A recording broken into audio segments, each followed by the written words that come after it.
गर्मी बहुत है भाई।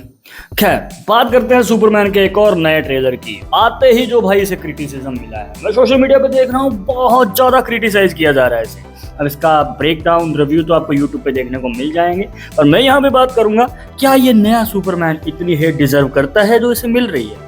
आओ एक एक करके जानते हैं। पता नहीं भाई सुपरमैन को कौन सा शराब लगा हुआ है। एक तो इसकी मूवीज बहुत कम बनती हैं, और जब बन के आती हैं तो लोगों की सुननी बहुत बढ़ती है। जैसे कि ये बहू है और लोग सास हैं जो इसे ताना दे रहे हैं। अब जैसे नए ट्रेलर में ही लगा लो, यहाँ पे लोग कह रहे हैं कि ये निंजा टर्टल है। क्यों? क्योंकि इसकी आंखों के आसपास लाल निशान बन चुके हैं। लोग ये कह रहे हैं क्या ये इतना कमजोर है कि अपनी लेजर तक नहीं सहन कर सकता है। और ये कोई नई कहानी नहीं है। जब से ये मूवी शुरू हुई है ना, तब से सुपरमैन को ताने सुनने पड़ रहे हैं। सबसे पहले उसकी चड्डी के ऊपर लोगों ने कमेंट किए कि ये बाहर क्यों पहन रहा है, और जब इसका फर्स्ट टीजर आता है तब उसमें मल्टीपल कैरेक्टर्स दिखाए जाते हैं, जैसे हॉक गर्ल, ग्रीन लैंटर्न। लोग ये कहने लगे कि भाई इतने सारे कैरेक्टर एक मूवी में क्यों डाल दिए।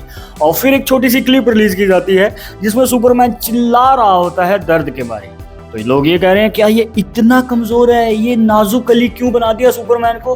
वो चिल्ला रहा है, पहले वाला सुपरमैन तो नहीं चिल्लाता था। और हद तो तब हो गई जब पिछले ट्रेलर में सुपरमैन ने अपने हाथों से आग को रोका था, तो लोग कहने लग गए क्या अब ये आग को भी सहन नहीं कर सकता है। और ये वही लोग थे जो भूल चुके हैं कि बैटमैन वर्सेस सुपरमैन में हेनरी कैविल के सुपरमैन ने अपने हाथों से बुलेट्स को रोका था। तो भाई ये वही लोग कह रहे हैं जिनको अल्ट्रामैन के बारे में पता नहीं। भाई देखो, अल्ट्रामैन सुपरमैन का ही एक तरीके से मान के चलो इविल वर्जन है, बल्कि उसके पास एक और बेनिफिट है।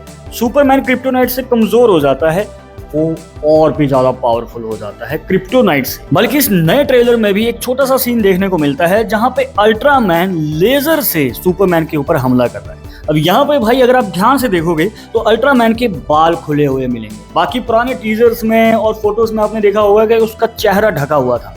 यहाँ पे चेहरा तो रिवील हो जाएगा, पर अभी तक हमें नहीं दिखाया गया है। वहां पे भाई शैडो बना दी गई है जिसकी वजह से चेहरा छुपा हुआ है। कुछ तो यहाँ पे ये बड़ा सीक्रेट भाई दबा के रखे हुए हैं। अब हो सकता है कि एक तरफ से सुपरमैन लेजर छोड़ेगा, दूसरी तरफ से अल्ट्रामैन, तो दोनों की जब लेजरें भिड़ेंगी तो भाई अल्ट्रामैन एडवांटेज में है, जिसकी वजह से वो जाके सीधा सुपरमैन की आंखों पे टकराएंगी और उसकी आंखों के आसपास निशान पड़ जाएंगे। और दूसरी पॉसिबिलिटी में हो सकता है कि सुपरमैन की ही छोड़ी हुई लेजर के कारण उसकी आंखों के आसपास निशान बन चुके हैं। अब कुछ लोग कहेंगे कि भाई पहले वाले सुपरमैन के साथ तो ऐसा नहीं होता था। जैसे कि मैंने बताया भाई, यहाँ पे लेक्स लूथर ने क्रिप्टोनाइट से सुपरमैन के साथ कुछ तो किया होगा, जिसकी वजह से उसकी खुद की लेजर तक वो सहन नहीं कर पा रहा है। अब इस सब के पीछे का रीजन क्या है वो तो मूवी देखने के बाद ही पता चलेगा। और जो मुझे वैलिड क्रिटिसिज्म लगा वो था सीजीआई को लेके। बहुत सारे लोगों ने जब ट्रेलर देखा तो उन्होंने काफी सारी जगह पे नोटिस किया कि भाई सीजीआई के साथ कुछ तो गड़बड़ है। एक सीन आता है जहाँ पे सुपरमैन ने एक बच्चे को पकड़ा हुआ है, और ये वाला सीन देखते ही मुझे फ्लैश मूवी की याद आ गई, जहाँ पे फ्लैश बच्चों को बचा रहा होता है।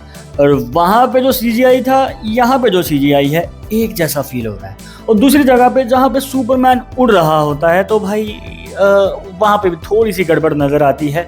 और एक जगह पे जहां पे रोबोट्स सुपरमैन को उठा रहे हैं। अभी हाल ही में एक वीडियो रिलीज की गई थी बिहाइंड द सीन, जहां पे दिखाया जाता है कि भाई ये रियल रोबोट्स हैं, सीजीआई नहीं है।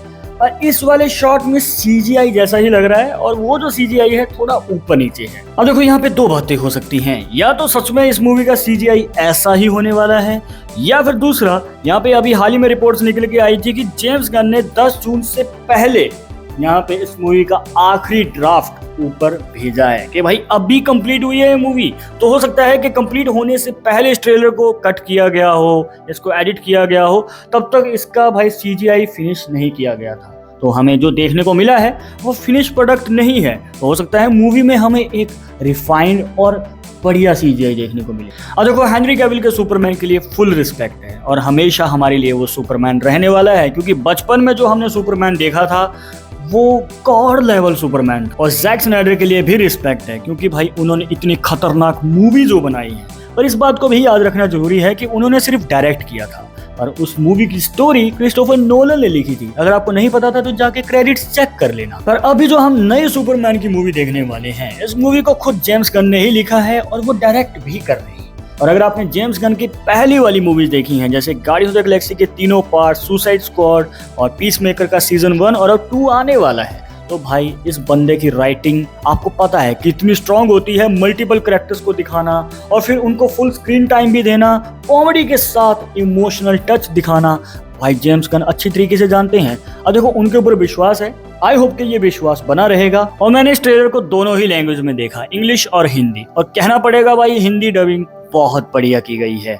पर मैंने एक चीज नोटिस की, सोचा आपसे पूछ लूं, अब यहाँ पे आपको ऐसा नहीं लग रहा है जैसे मैन ऑफ स्टील में जो सुपरमैन को आवाज दी थी हिंदी में, वही सेम डबिंग आर्टिस्ट ने इस मूवी में भी दी है?